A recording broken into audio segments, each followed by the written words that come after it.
जय जय रघुवीर समर्थ श्री सद्गुरु सत्तदत्त चरणार विद्याभ्या नमः। चतुर्थोअध्याय प्रारंभ। श्री गणेशाय नमः। सूत म्हणाले, आजपर्यंत झालेल्या संचित पापापासून रक्षण कर। अशी प्रार्थना करणारांचे जो परमात्मा रक्षण करतो, अशा परमात्म्याची त्याचे नित्य चिंतन करणाऱ्या भक्ताविषयी उपेक्षा बुद्धी कशी असेल। बघा, सूत काय म्हणाले, आजपर्यंत झालेल्या संचित पापापासून रक्षण कर। असं आता एखाद्याने काय अखंड पाप केलेले असतील आणि त्यानं अंतःकरणापासून एकदाच त्या परमेश्वराची प्रार्थना केली, तरी तो परमेश्वर इतका दयाळू आहे की तो परमात्मा काय करतो व त्याचे रक्षण करतो। म्हणजे सूत काय म्हणतायत, आजपर्यंत झालेल्या संचित पापापासून रक्षण कर। अशी एकदाच प्रार्थना करणारांचे जो परमात्मा रक्षण करतो, अशा परमात्म्याची त्याचे नित्य चिंतन करणाऱ्या भक्ताविषयी उपेक्षा बुद्धी कशी असेल। म्हणजे सूत काय म्हणतात की तो परमात्मा इतका दयाळू आहे की एकदा प्रार्थना करणारांचं सुद्धा तो मनोरथ पूर्ण करतो। मग त्याचे नित्य चिंतन करणाऱ्या विषयी त्याच्या मनामध्ये किती प्रेम असेल हो त्या भगवंताच। म्हणजे त्याचं नित्य परमात्म्याचं नित्य चिंतन करणाऱ्या भक्ताविषयी त्याच्या मनामध्ये उपेक्षा बुद्धी कशीच असू शकणार नाही, कारण तो अखंड काय करणार आहे, त्याच्यावरती अखंड प्रेम करणार आहे। हे सुतांना सांगायचं आहे की काय हो, जो भक्त अखंड त्या परमेश्वराचं नित्य चिंतन करतो, त्या परमात्म्याची बुद्धी अखंड कुणापाशी असते व त्या भक्ताजवळ असते। अखंड त्या भक्ताची काळजी त्या परमात्म्याला लागलेली असते, कारण तो इतरांची चिंता वाहतोयच। मग त्याच्या नित्य चिंतन करणाऱ्यांविषयी त्याच्याकडे कशी उपेक्षा बुद्धी असेल, कशी असेल, त्यावेळेस नसणारच आहे। तो अखंड त्यात दुसऱ्यांचं रक्षण करतोय म्हटलं, आपल्या भक्ताचं अखंड रक्षण करणार आहे आणि त्याच्यावर त्याचं तेवढं प्रेम असतं, त्याच्या भक्ताला कुणी धक्का सुद्धा लागू शकत नाही नित्य चिंतन करणाऱ्या।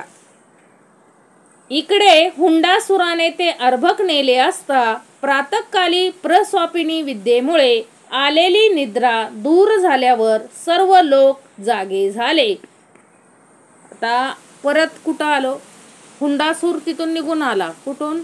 इंदुमती राणी आणि आयुराजाच्या तिथून राजमहालात तो सर्वांना निद्रेत, म्हणजे त्यानं मायेनं काय केलं हो, सर्वांना निद्रा आणली होती, झोप आणली होती। आणि मग तो मायेचा प्रभाव कुठपर्यंत असतो, थोडा काळ असतो। मग तो प्रभाव कमी झाल्यानंतर सगळे लोक काय झाले हो, निद्रेतून जागे झाले। राणी इंदुमती ही निद्रेतून जागी झाली, चहूकडे पाहिले, आपले बालक दिसत नाही, कोणी नेले ते कळत नाही, म्हणून अत्यंत दुःखित होऊन विलाप करू लागली। आता राणी इंदुमती ही निद्रेतून जागी झाली आणि ती नवीनच बाळक जन्मलेलं ना, नवीनच जन्मलेलं बाळक। एक तर त्यांना काय हो, खूप दिवसातून पुत्रप्राप्ती झाली होती आणि त्यामुळं त्यांना काय हो, ते बाळ एक क्षण नाही दिसलं तर काय झाली होती, अस्वस्थ झाली राणी इंदुमती। आणि तिला ते बाळक कुठंच दिसेना, मग ती काय करू लागली, तिला काहीच कळेना की कुठं गेलं बाळक माझं। आणि अत्यंत दुःखित होऊन, साहजिकच आहे, एवढं सुंदर बाळक ते, एकतर त्यांना किती दिवसातून पुत्रप्राप्ती झालेला आणि ते बाळक दिसेनासं झाल्यानंतर त्या आईची अवस्था काय झालेली असेल। मग ती राणी अत्यंत दुःखित होऊन विलाप करू लागली, रडू लागली, मोठमोठ्याने आरडू लागली।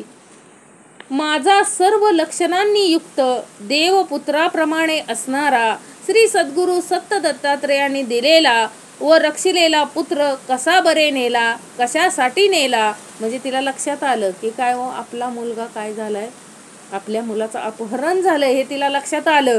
मग ती काय करायला लागली हो, मोठमोठ्याने म्हणू लागली, काय माझा मुलगा, मुलाचं कौतिक, कारण कसा हो, देवपुत्राप्रमाणे असणारा सर्व लक्षणांनी युक्त असा तो काय होता, मुलगा होता। मग ती काय म्हणायला लागली, राणी इंदुमती म्हणायला लागली की माझा सर्व लक्षणांनी युक्त देवपुत्राप्रमाणे असणारा श्री सद्गुरु सत्त, आणि प्रसाद कोणाचा होता हो, श्री सद्गुरु सत्त दत्तात्रेयांचा प्रसाद होता। मग श्री सद्गुरू सत्त दत्तात्रेयाने दिलेला व रक्षिलेला पुत्र कसा बरे नेला, कशासाठी नेला? म्हणजे सद्गुरू सत्त दत्तात्रेयांचा प्रसाद असलेला, सद्गुरू सत्त दत्तात्रेयांनी पोटात असताना त्याचं अखंड रक्षण केलंय, तरी पण हा कुणी नेला, कशासाठी नेला माझा पुत्र?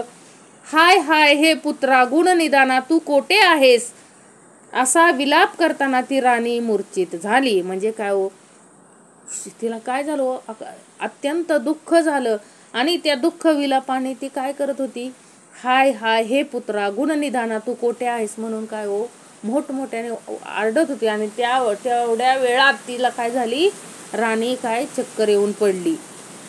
आयुराजा ही अप्रिय वार्ता ऐकून सुतिकागृहामध्ये आला. तिथे मूर्छित पडलेल्या राणीस पाहून अतिशय विवळ व दीन होऊन विलाप करू लागला. आता पत्नीचा विलाप ऐकून राजालाही कळली लगेच बातमी, की आयुराजाही काय आला हो, पळत आला लगेचच आणि सुतिकागृहामध्ये आला. आणि तिथे आपली बायको मूर्छित पडलेली पाहून, राणीस मूर्छित पडलेलं पाहून तो अतिशय विवळ व दीन होऊन तो पण काय करू लागला हो, मोठमोठ्याने विलाप करू लागला. तो म्हणाला, श्री सद्गुरू सत्त दत्तात्रेयांच्या प्रसादाचे फळ अक्षय असते असे मी ऐकले आहे. बघा काय म्हणतो माणूस, अज्ञान आलं, थोडंसं दुःख आलं माणसाकडे, म्हणजे माणसाला अखंड काय पाहिजे हो, सुख पाहिजे. थोडं जरी दुःख आलं की आपण काय करतो, त्या परमेश्वराला दोष देतो. मग ते आपल्या कर्माचं दुःख असेल तरी आपण काय करतो, त्या परमेश्वराला लगेच दोष देऊन रिकामा होतो. काय म्हणतो जो राजा बघा, लगेच पुत्रमोहाने एवढं त्याला डोळ्यावरती म्हणजे पुत्रमोहाने तो काय केलं, त्यानं देवावरती पण काय केलं, लगेच संदेह घेतला. काय म्हणाला राजा हो, श्री सद्गुरू सत्त दत्तात्रेयांच्या प्रसादाचे फळ अक्षय असते असे मी ऐकले आहे. त्यांच्या कृपा प्रसादाने मला उत्तम व गुणवान पुत्र झाला, पण एकाएकी हे संकट कशामुळे प्राप्त झाले हेच समजत नाही. म्हणजे राजाला काय म्हणायचंय, मी ऐकलंय की सद्गुरू सत्त दत्तात्रेयांचं फळ अक्षय असतं, मग माझा हा सद्गुरूंच्या कृपाप्रसादानेच असलेला उत्तम पुत्र, गुणवान पुत्र एकाएकी कस काय कुठं गेला, आणि हे पुत्र गेल्यामुळं हे संकट कशामुळं प्राप्त झालं हेच मला काय होत नाहीये, समजत नाही. दुःख अतिरेकाने राजा पुन्हा म्हणाला, या लोकी धर्माचरणाचे फळ नाही का, तसेच तपश्चर्या व दानाचाही काही उपयोग नाही असे मला माझा सुपुत्र एकाएकी नाहीसा झाल्याने निश्चित वाटू लागले आहे. राजासारखेच आपण काय हो, दुःखी अतिरेक, एखादं संकट आपल्यावर ओढवलं की आपण काय हो, लगेच आपल्याला वाटतं की काय हो, मी एवढं करतो देवाचं, मी रोज एवढं मंगल आचरण करतो, मी एवढं देवाची भक्ती करतो, श्रवण करतो, उपासना करतो, निरूपण करतो, तरी पण माझ्या वाट्याला हे दुःख का, असा प्रश्न आपला पण आहे सद्गुरूंना. काय हो, मग आपल्याला पण असं वाटतं की हे उपासना श्रवणाचा काय उपयोग नाही का, आणि आपल्यावर एखादं संकट आल्यानंतर आपल्यालाही असं काय निश्चित वाटू लागतं. ह्या राजासारखी अवस्था आपलीही होते, भ्रमित अवस्था होते, आणि आपण काय करतो, लगेच तात्काळ त्या परमेश्वरावर, त्या परमात्म्यावरती काय घेऊ लागतो, संदेह घेऊ लागतो. हे दीनवत्सला श्री सद्गुरू सत्त दत्तात्रेय या आर्त भक्ताचे आपणच रक्षण करावे. आणि एवढं म्हणून सुद्धा आपण परत येतो, जागेवर येतो आणि परत काय म्हणतो, परत निवेदन असतं आपल्याला की समर्थ असू द्या, आलेला प्रसंग आलाय ठीक आहे, पण आम्हाला काय करा, यातून सोडवा. मग तसंच राजाने काय केलं, हे दीनवत्सला श्री सद्गुरू सत्त दत्तात्रेय या आर्त भक्ताचे आपणच रक्षण करावे. तेव्हा श्री सद्गुरू मग परमेश्वराला लगेचच दया येते बघा, लगेचच कोणत्या ना कोणत्या रूपाने लगेच समर्थ सद्गुरू काय राहिले, उभा राहतात. तेव्हा श्री सद्गुरू सत्त दत्तात्रेयांनी प्रेरित असे दिव्य दर्शन नारद मुनी तेथे आले.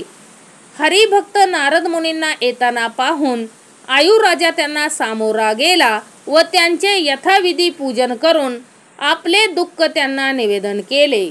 बघा लगेच राजानं काय हो, दुःखात असताना सुद्धा हरिभक्त नारद मुनी येताना पाहून त्याला काय झालं, आयुराजा लगेच त्याला सामोरं गेला, त्यांचं यथाविधी पूजन करून आपलं लगेच दुःख काय केलं व त्यांना निवेदन केले. त्याचे बोलणे ऐकून नारद म्हणाले, राजा, विनश्वर पुत्रापासून तुला काय लाभ मिळणार? नारद मुनी काय हो, सहजासहजी कुठली गोष्ट सांगणार नाहीत. आडं वेडं घेऊन काय करणार, सांगणार. म्हणजे त्यांना सगळं सत्यवाणी माहीत आहे. तरीही राजाला स्थान कळावं, म्हणजे आडवेड घेऊन सांगण्याचं तात्पर्य काय हो, की आपल्याला संसारात राहून विरक्त कसं होता येईल ह्या गोष्टीकडे नारद मुनींचं लक्ष. म्हणून नारद मुनी काय म्हणाले, विनश्वर पुत्रापासून तुला काय लाभ मिळणार? अरे कधीतरी तो पुत्र काय होणार आहे, नाशीच पावणार आहे की, तो काय अमर होऊन आलाय का? तसेच गृह, क्षेत्र, शरीर याचा तरी तुला काय उपयोग होणार? काय म्हणाले बघा नारद मुनी, घर, हे सगळं राज्य, हे शरीर, याचा तरी तुला काय लाभ होणार आहे? हे कधीतरी जाणारच आहे, हे सगळं नश्वर आहे. नित्य प्रकाशमान आनंद रूप श्री सद्गुरु सत्त दत्तात्रय हृदयातच आहेत, त्यांनाच तू शरण जा. काय सांगितलं हो? नारद मुनी सांगतात ते पण कसं, जे सत्य आहे ते सांगणार, जे आडवेड घेऊन सांगणार, सरळ सांगणार नाहीत, परंतु कसं सांगणार हो, जे सत्य आहे तेच सांगणार. त्यांनी काय सांगितलं, नित्य प्रकाशमान श्री सद्गुरु सत्त दत्तात्रय तुझ्या हृदयातच आहेत, त्यांनाच तू शरण जा. ज्या पुत्राकरिता तू शोक करीत आहेस त्याला मारण्याकरिता हुंडासुराने उचलून नेला असताही दैवयोगाने एका श्रेष्ठ ऋषींच्या आश्रमात तो सुरक्षित आहे. बघा, नारद मुनींनी सहजासहजी सांगितलं का राजाला? अगोदर आत्मज्ञान दिलं, नश्वर गोष्टी. कारण का हो, आपल्या परमात्म्याला नावं ठेवलेली नारद मुनींना आवडत नाहीत. म्हणून त्यांनी काय केलं, आयुराजाचा शोक प्रलाप ऐकलेला होता, म्हणून त्यांनी अगोदर सहजासहजी सांगितलं नाही राजाला की तुझा पुत्र काय आहे, सुरक्षित आहे. त्यांनी अगोदर काय सांगितलं, ह्या नश्वर पुत्रापासून तुला काय लाभ होणार आहे, गृह, क्षेत्र याच्यापासून तुला काय लाभ होणार आहे? अरे जे हृदयात श्री सद्गुरु सत्त दत्तात्रय आहे त्यांनाच तू काय जा, शरण जा. एवढं आत्मज्ञान देऊन नंतर राजाला काय सांगितलं की ज्या पुत्राकरता तू शोक, म्हणजे तुला ज्या पुत्राकरिता तू शोक करत आहेस तो मुलगा कुठं आहे हो? त्याला हुंडासुराने उचलून, सगळी कथा सांगितली नारद मुनींनी की त्याला कुणी सुतिका गृहातून कुणी पळवून नेलाय, तर हुंडासुराने पळवून नेलाय. आणि दैवयोगाने त्या बाळाचं दैव इतकं बलवंतर आहे, सद्गुरु सत्त दत्तात्रय रक्षण करणारे आहेतच, म्हणूनच एका श्रेष्ठ ऋषींच्या आश्रमात तो काय आहे, सुरक्षित आहे. कुठल्या ऋषींच्या आश्रमात सांगितलं का हो? नाही. कारण कार्य करायचंय, हुंडासुराला मारण्याचं कार्य करायचंय, म्हणून ऋषींचं नाव सांगितलं का राजाला? नाही सांगितलं. धनुर्विद्येत निपुण होऊन लवकरच तो हुंडासुराचा नाश करेल. काय सांगितलं? धनुर्विद्येत, आता हा सगळा कार्यभाग घडतो बघा, एखादी घटना घडते कशासाठी? चांगल्यासाठी, हुंडासुराचा वध करण्यासाठी धनुर्विद्या शिकणं गरजेचं आहे. म्हणून श्री सद्गुरु सत्त दत्तात्रयांनीच हुंडासुराने त्या बाळाला नेलं पळवून, तरीही त्याच्याच दासीनं त्या बाळाला कुठं सोडलं? वशिष्ठ ऋषींच्या आश्रमात सोडलं. मग हा कार्यभाग पुढचा आहे काय? धनुर्विद्येत निपुण होण्यासाठी त्या बालकाला लहानपणापासूनच गरजेचं आहे. हुंडासुर एवढा प्रबळ दैत्य होता की त्याच्यासाठी लहानपणापासून त्याला शिक्षण घेणं गरजेचं होतं. म्हणून तो काय गेला हो, अगोदरच लहानपणापासूनच तो कुठं गेला? आश्रमात गेला आई वडिलांना सोडून. म्हणजे हे कार्यभाग कोणाचा आहे सगळा? हा श्री सद्गुरु सत्त दत्तात्रयांचा आहे. मग नारद मुनींनी सांगितलं की काय, धनुर्विद्येत निपुण होऊन लवकरच तो हुंडासुराचा नाश करील. म्हणजे हुंडासुराचा नाश केल्याशिवाय तो तुमच्याकडे येणार नाही हे निश्चित आहे. नंतर पत्नीसह इकडे येईल, म्हणजे लग्न करूनच तुमच्याकडे येईल असं कोणी सांगितलं? नारद मुनींनी सांगितलं आयुराजा आणि त्यांच्या पत्नीला. या लोकी राज सुख भोगून मर्त्य असूनही इंद्रपदाचा उपभोग घेईल. म्हणजे काय सांगितलं हो, तो मुलगा एवढा श्रेष्ठ आहे की या लोकी राज सुख भोगून मृत्यू लोकात जन्म म्हणजे मर्त्य असूनही इंद्रपदाचा काय घेईल, उपभोग घेईल. असे सांगून नारद निघून गेले व ते वृत्त राजाने राणीस सांगितले. एवढं सगळं सांगितलं. म्हणजे हुंडासुराने बालकाला कसं नेलं, कुठं नेलं, फक्त ऋषींचं काय आश्रमाचं नाव सांगितलं नाही, बाकी सर्व कथन केलं. भविष्य पण सांगितलं कोणाचं, त्या बालकाचं, नारदांनी. आणि नारद काय गेले, निघून गेले. आणि हा सर्व वृत्तांत राजाने राणीस सांगितला.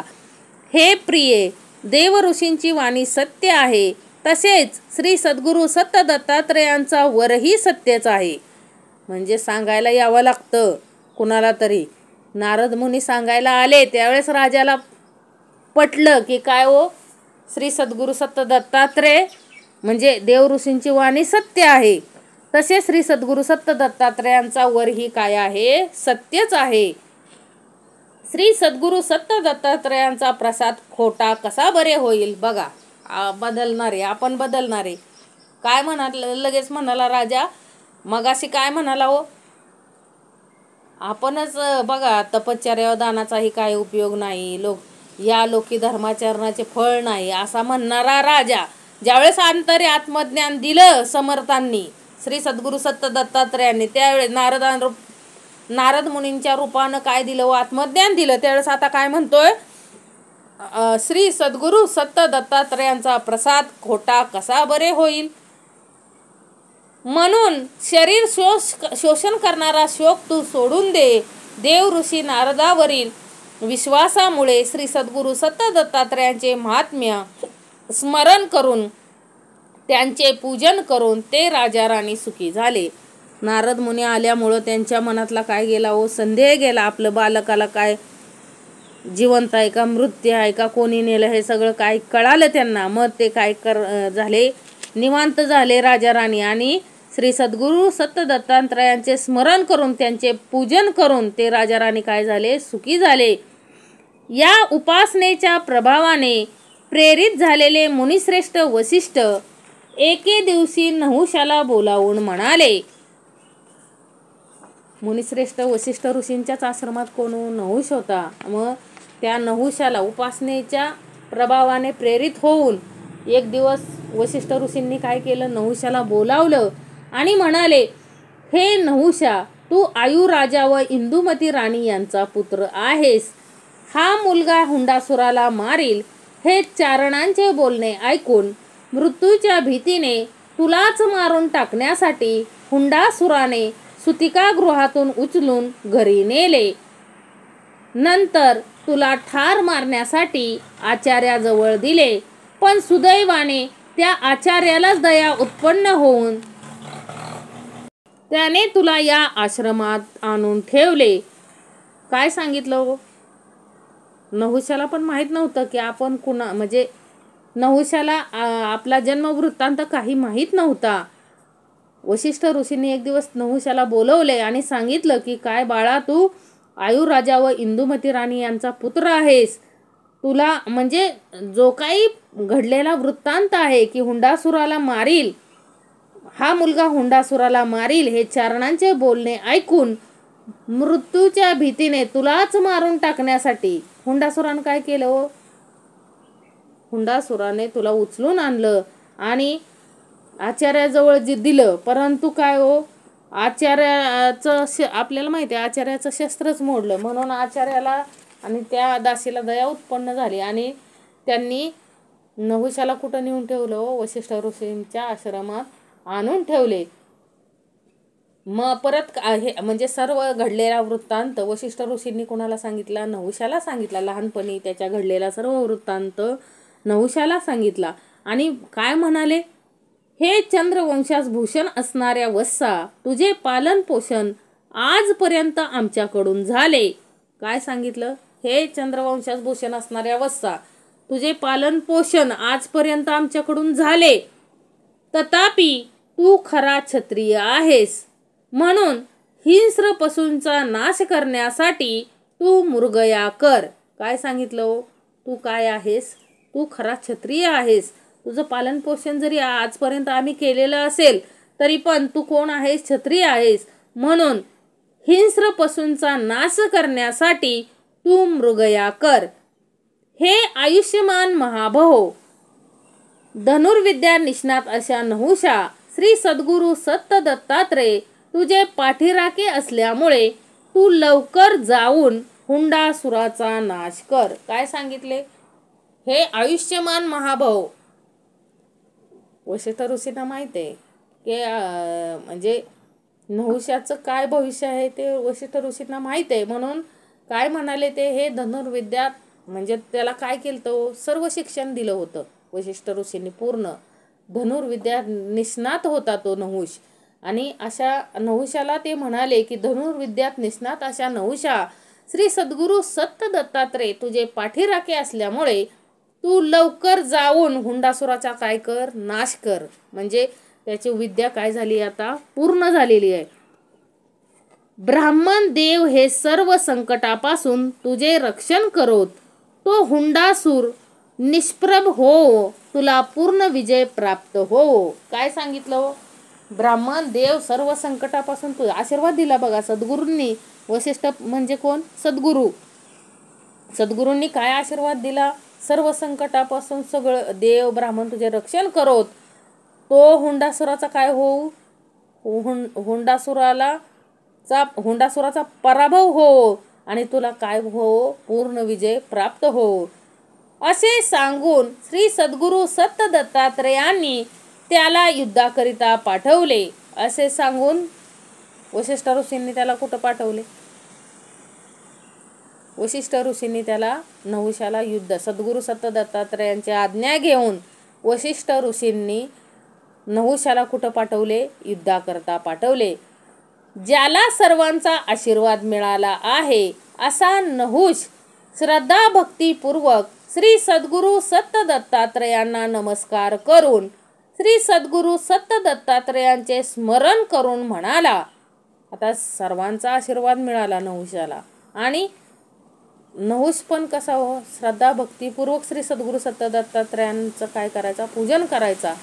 आणि त्यानंही श्रद्धा भक्तीपूर्वक श्री सद्गुरु सत्त दत्तात्रयांना नमस्कार करून श्री सद्गुरु सत्त दत्तात्रयांचे स्मरण करून म्हणाला, जो गर्भधानापासून आजपर्यंत स्नेहाने माझे रक्षण करता झाला तर तो अत्रिनंदन युद्धामध्ये जय देऊन माझे रक्षण करो. काय निवेदन ठेवलं?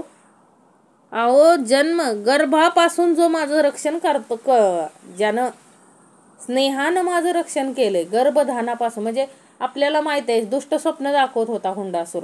नहुष ज्यावेळेस गर्भात होता त्यावेळेस नहुषाच्या आईला तो हुंडासूर दुष्ट स्वप्ने दाखवत होता. पण त्याच्यापासून हे संरक्षण कोणी केलं? श्री सद्गुरु सत्त दत्तात्रयांनी केलं.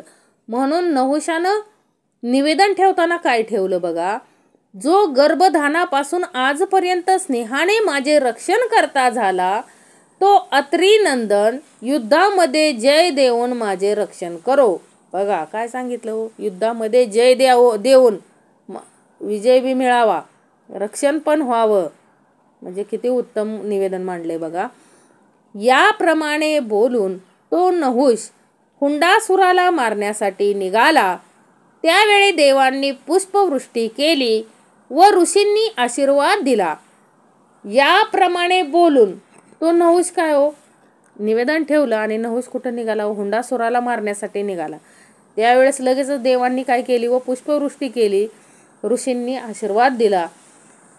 त्यावेळी इंद्राच्या आज्ञेने त्याचा सारथी मातली नहुषाजवळ रथासह येऊन म्हणाला, मला देवेंद्राने तुझ्या साह्यासाठी मुद्दाम पाठवले आहे.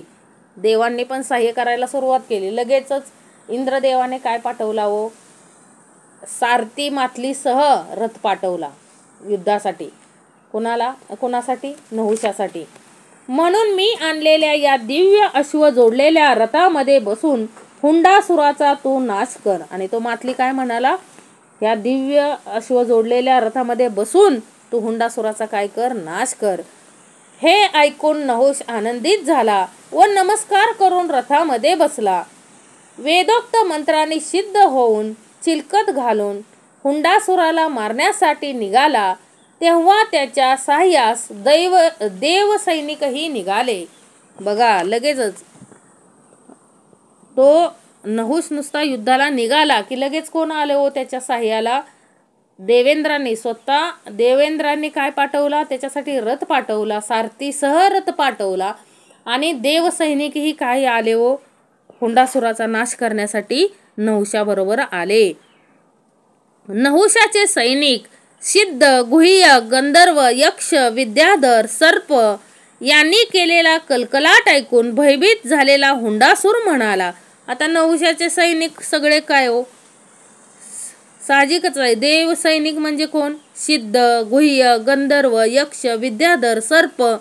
आणि या सर्वांचा काय हो? कलकलाट ऐकून इकडं हुंडासूर काय झाला? भयभीत झाला आणि म्हणाला, हे दूता, जा, हा मोठा कोलाहल कोठून ऐकू येत आहे ते जाणून लवकर ये. लगेचच आपल्या दूताला काय सांगितलं हुंडासुराने? खूप घाबरला हुंडासूर आणि म्हणाला, जा बघून ये की काय, कुठून हा आवाज ऐकू येतोय, कुठून हा कोलाहल ऐकू येतोय, कलकलाट ऐकून येतोय. दूत हुंडासुराच्या आज्ञेप्रमाणे तिकडे गेला व काय आहे ते जाणून परत येऊन हुंडासुरास म्हणाला. दूत लगेचच हुंडासुराच्या आज्ञेप्रमाणे लगेच गेला बघायला आणि काय आहे बघून लगेच परत येऊन हुंडासुरास काय म्हणाला बघा. आयुराजाचा पुत्र नहुष मोठा शूर व अजिंक्य अशा इंद्राच्या रथात बसून युद्धासाठी आलेला आहे. आयुराजाचा पुत्र नहुष मोठा शूर व अजिंक्य अशा, म्हणजे इंद्राचा तो रथ कसा आहे हो? अजिंक्य, जिथं कोणाचाही काय होत नाही, पराभव होत नाही त्या रथामध्ये. अशा रथामध्ये बसून तो काय आलाय? युद्धासाठी आलेला आहे, आयुराजाचा पुत्र नहुष. हे ऐकून क्रुद्ध झालेल्या हुंडासुराने भार्या, दासी व आचारी यांना बोलावून विचारले. हे ऐकून आता हुंडासुराला साहजिकच आहे, खूप आश्चर्य वाटले की का हो? कारण त्यानं आपल्या पत्नीकडे ते बालक दिलं होतं मारून शिजवण्यासाठी. मग त्यानं आपली पत्नी, दासी व आचारी या तिघांना बोलावून विचारले, अरे तुम्ही तो बालक मारला किंवा नाही ते खरे सांगा. काय म्हणाला हुंडासूर? अरे तुम्हाला तो बालक मी मारण्यासाठी दिला होता, तुम्ही तो मारला का नाही ते सांगा, खरं सांगा. तेव्हा ते म्हणाले, त्याच वेळी त्या बालकास मारले व त्याचे मांस आपण खाऊनही टाकले. तेव्हा ती सगळे तिघजण काय म्हणाले, अहो त्याच वेळेस आम्ही त्या बालकाला मारलं आणि त्याचं मांस तुम्ही खाऊनही टाकले. खरोखर दैव हेच प्रबल आहे असे मानून ज्याची आज्ञा उग्र व कठोर आहे असा तो हुंडासूर दैत्यांना म्हणाला. आता हुंडासूर काय म्हणाला? खरोखर दैव प्रबल आहे. कारण कसं दैव म्हणजे माझ्या नशिबातच मृत्यू लिहिलाय त्या नहुषाच्या हातून, आयुराजाच्या पुत्राच्या हातून. त्यामुळं दैव, खरोखर दैव प्रबल आहे असं म्हणून त्या हुंडासुरानं काय केली? आज्ञा उग्र व कठोर आहे असा तो हुंडासूर दैत्यांना काय म्हणाला बघा. तुम्ही सर्वांनी युद्ध करण्यासाठी रणांगणावर जावे. जे कोणी भिवून राहतील त्यांना येथे क्षणात ठार मारीन. सर्वांनी काय करा? युद्ध करण्यासाठी रणांगणावर जावा. जे कोणी भिवून राहतील त्यांना मी येथेच ठार मारीन. दैत्यांना अशी आज्ञा करून तो हुंडासूर चिलकत घालून दैत्य सैन्यासह नहुषाबरोबर युद्ध करण्यासाठी युद्धभूमीवर गेला. दैत्यांना अशी आज्ञा केली त्या हुंडासुराने आणि स्वतः चिलकत घालून दैत्य सैन्यासह नहुषाबरोबर युद्ध करण्यासाठी काय हो? युद्धभूमीवर गेला. अत्यंत रागवलेला हुंडासूर गर्जना करीत नहुषासमोर येऊन म्हणाला. त्याला खूप राग आला होता की हा बाळक कसा सुटला, अगोदर त्याला ते बाळक कसा सुटला ह्याचा प्रश्न पडलेला आणि त्याला खूप राग आलेला. आणि अत्यंत रागवलेला हुंडासूर गर्जना करत नहुषासमोर येऊन म्हणाला, हे अरे माणसाच्या पोरा, उगीच गर्जना करू नकोस. मी मोठा प्रतापी हुंडासूर आहे. घाबरत अंतरी तर घाबरलेला आहे, पण दाखवतोय काय हो? मी घाबरलेला नाही असं दाखवतोय. आणि काय म्हणाला नहुषाला? अरे माणसाच्या पोरा, उगीच गर्जना करू नकोस. मी मोठा प्रतापी हुंडासूर आहे. जर तू माझ्या समोर युद्धाकरिता उभा राहशील तर या देवासह जिवंत परत जाणार नाहीस. काय म्हणाला, तू माझ्यासोबत जर युद्ध करशील तर काय हो, ह्या देवासह परत जिवंत जाणार नाहीस. ते ऐकून नहुष म्हणाला, चंद्रवंशात उत्पन्न झालेल्या कोणत्याही राजाचे चरित्र असे भित्रेपणाचे कधीच असणार नाही. काय म्हणाला नहुष, पण काय हो, सगळ्या विद्या पारंगत झाला होता. त्याला सद्गुरू सत्त दत्तात्रेयांचा काय होता, आशीर्वाद होता. त्यामुळे नहुष पण काय न घाबरता काय म्हणाला, चंद्रवंशात उत्पन्न झालेल्या कोणत्याही राजाचे चरित्र असे भित्रेपणाचे कधीच असणार नाही. म्हणजे तू गर्जना केली म्हणून मी भिणार नाही. थोडक्यात काय सांगायचंय नहुषाला, तू किती भीती दाखवली तरी मी भिणार नाही. तू जर शूर असशील तर युद्ध कर, येथे नुसता वाचाळपणा काय कामाचा. काय म्हणाला हो नहुष. नहुष म्हणाल, तू शूर आहेस ना, मग लढ ना, युद्ध कर. नुसतं वाचाळ बडबड कशाला करतोय, इथं वाचाळपणा काय कामाचा युद्धभूमीवर. सुरुवातीपासूनच मला मारण्यासाठी तू टपला आहेस, पण तुझाच प्राण हरण करणारा मी आहे हे लक्षात ठेव. काय म्हणाला हो नहुष, हुंडासुराला म्हणाला, सुरुवातीपासूनच तू काय हो मला मारण्यासाठी टपला आहेस, पण तुझाच प्राण हरण करणारा कोण आहे, मी आहे हे लक्षात ठेव. भगवान श्री सद्गुरू सत्त दत्तात्रेय ज्याचे रक्षक आहेत, अशा माझ्यावर कोणता मूर्ख हल्ला करील. बघा केवढा मोठा विश्वास हो नहुषाकडे. काय म्हणाला नहुष, श्री सद्गुरू सत्त दत्तात्रेय ज्याचे रक्षक आहेत स्वतः, अशा माझ्यावर कोणता मूर्ख हल्ला करील. एक लक्षात ठेव, श्री सद्गुरू सत्त दत्तात्रेय स्वतः माझे रक्षक आहेत हे लक्षात ठेव. मग हे माहीत असून सुद्धा तू तू जर हल्ला माझ्यावर करत असशील तर हा काय आहे, तुझा फक्त मूर्खपणा आहे. असे कठोर बोलून धनुष्य आकरण ओढून त्यावर बाण लावून सैन्यासह ते परस्पर युद्ध करू लागले. एवढं कठोर बोलून नहुषान दोघांच्यात काय खूप मोठं कठोर बोलणं झालं. आणि असे कठोर बोलून धनुष्य आकरण ओढून त्यावर बाण लावून सैन्यासह ते काय करू लागले, परस्पर युद्ध करू लागले, नहुष आणि हुंडासूर. अहोरात्र ते तुंबळ युद्ध चालले होते. त्यात पुष्कळ हत्ती घोडे घायाळ झाले, काही मृत झाले, रथ भग्न झाले. बघा अहोरात्र ते युद्ध काय होते हो, तुंबळ युद्ध चालले होते. त्यात आता युद्ध म्हटलं की काय हो, साहजिकच त्यात अनेक हत्ती घोडे घायाळ झाले, काही मृत झाले, रथ भग्न झाले. मांसरूपी कर्दमांनी युक्त अशा असुरांच्या शरीरातील रक्ताच्या नद्या वाहू लागल्या. आता मांसरूपी कर्दमांनी युक्त म्हणजे काय हो, चिक्कल जसा होतो तसा त्या दैत्यांच्या मांसाचा काय झालता हो, चिक्कल. आणि असुरांच्या चिक्कल होऊन त्या चिखलातून काय वाहत होतं, अखंड रक्त वाहत होतं त्या दैत्यांचं. म्हणजे शरीरातील रक्तांच्या नद्या वाहू लागल्या, असुरांच्या शरीरातील रक्ताच्या नद्या वाहू लागल्या. शेवटी श्री सद्गुरूंना वंदन करून अत्री नंदन श्री सद्गुरू सत्त दत्तात्रेयांचे स्मरण करून नहुषाने वासवी शक्ती हुंडासुरावर सोडली. शेवटी काय केलं हो, एवढं युद्ध तुंबळ चाललेलं होतं, मग शेवटी नहुषाने सद्गुरूंना वंदन केलं, निवेदन ठेवून लगेच श्री सद्गुरू सत्त दत्तात्रेयांचे स्मरण करून वासवी शक्ती हुंडासुरावर सोडली. तिच्या योगे तो असुर छिन्न भिन्न होऊन मरण पावला. मग आणि त्या वासवी शक्तीमुळे काय हो, तो हुंडासूर काय झाला हो, छिन्न भिन्न होऊन मरण पावला. म्हणजे हुंडासुराचा काय केला, नहुषाने नाश केला. आणि इथं नहुषाचा काय झाला हो, विजय झाला.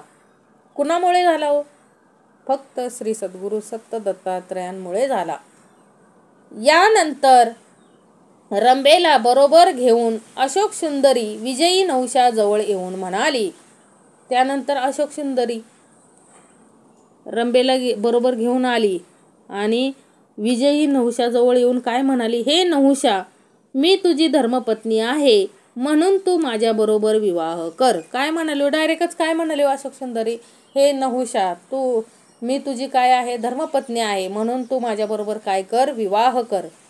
हे ऐकून नहुष म्हणाला, श्री सद्गुरू सत्त दत्तात्रेयांची आज्ञा असेल तरच मी तुझ्याशी विवाह करीन. हे तुला पटत असेल तर पहा. नहुष तिला भाळला का हो लगेचच? नाही. नहुष काय म्हणाला? तिला नकारही दिला नाही नहुषाने. नहुष काय म्हणाला? श्री सद्गुरू सत्त दत्तात्रयांची आज्ञा असेल तरच मी तुझ्याशी काय करेन? विवाह करेन, अन्यथा नाही. हे तुला पटत असेल तर पहा, नाहीतर जा. बरे आहे असे म्हणून आनंदाने ती त्याच्या रथात बसली. मग तिला पटलं. कोणाला? अशोक सुंदरीला पटलं की ठीक आहे म्हणाली आणि ती आनंदाने त्याच्या रथात बसली. नहुषाने वसिष्ठ ऋषींकडे येऊन सर्व वृत्त त्यांना कथन केले. मग नहुषाने वसिष्ठ ऋषींकडे आला आणि सर्व झालेला वृत्तांत वसिष्ठ ऋषींना सांगितला. ते ऐकून आनंदित झालेले वसिष्ठ महर्षी सुलग्न समयी अशोक सुंदरी व नहुष यांचा विवाह करते झाले. वसिष्ठ ऋषींना खूप आनंद झाला की हुंडासुराचा काय झाला? विनाश झाला. आणि अशोक सुंदरी आली. कशा म्हणजे अशोक सुंदरी नहुषाबरोबर लग्न करण्यासाठी आलेली आहे. हे ऐकून आनंदित झालेले वसिष्ठ महर्षी योग्य म्हणजे लग्नाचा मुहूर्त बघून त्यांचा काय व दोघांचा विवाह लावून दिला. नंतर त्यांनी नहुष व पत्नी यांना मात्या पित्यास भेटण्यासाठी जाण्याची आज्ञा दिली. नंतर त्यांनी काय व नहुष व अशोक सुंदरी यांना राजा आयु व राणी इंदुमती यांना भेटण्यासाठी जाण्याची आज्ञा दिली.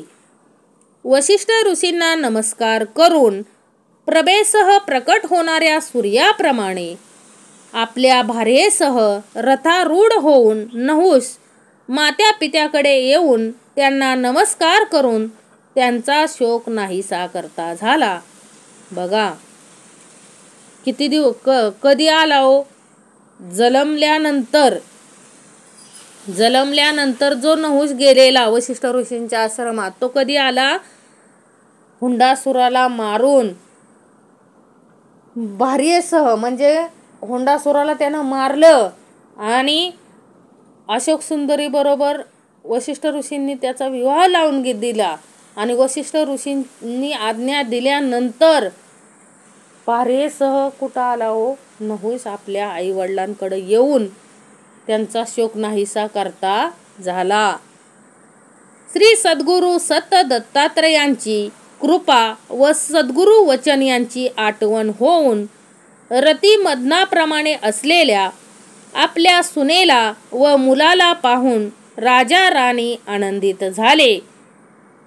राजा राणींनी सर्व म्हणजे इंदुमती राणी आणि आयुराजा आणि राणीनं अखंड काय बघितली? मुलाची वाट बघितली. आणि आता नुसता मुलगा नाही आला तर रती मदनाप्रमाणे असलेल्या आपल्या सुनेला व मुलाला पाहून म्हणजे सून पण काय होती? खूप सुंदर होती.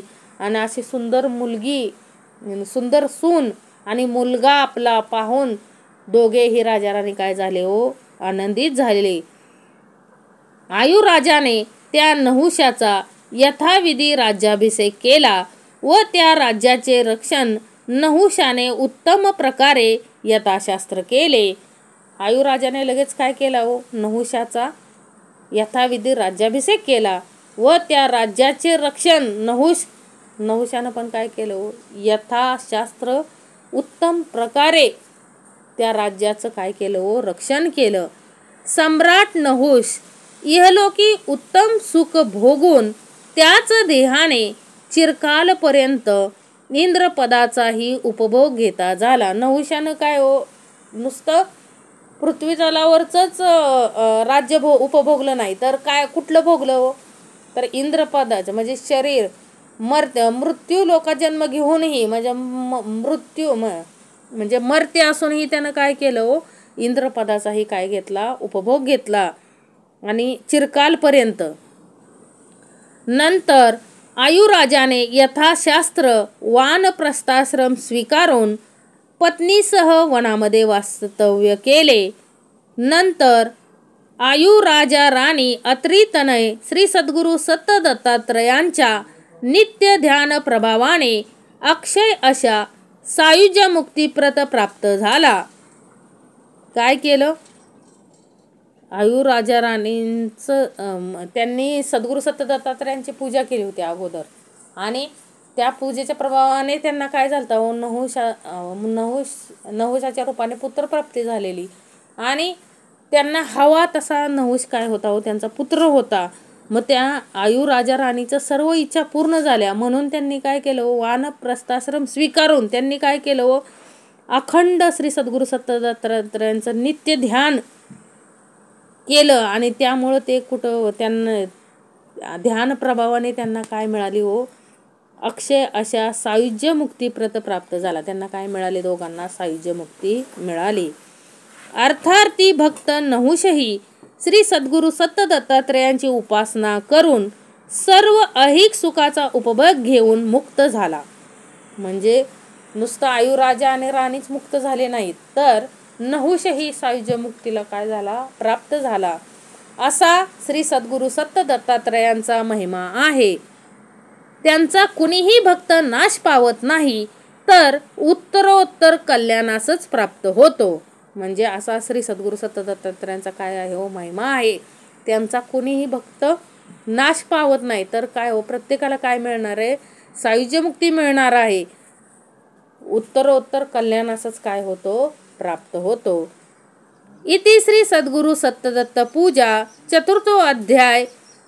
ओम श्री गुरुदत्तात्रेय श्रीपाद श्री वल्लभाय नमः. जय जय रघुवीर समर्थ.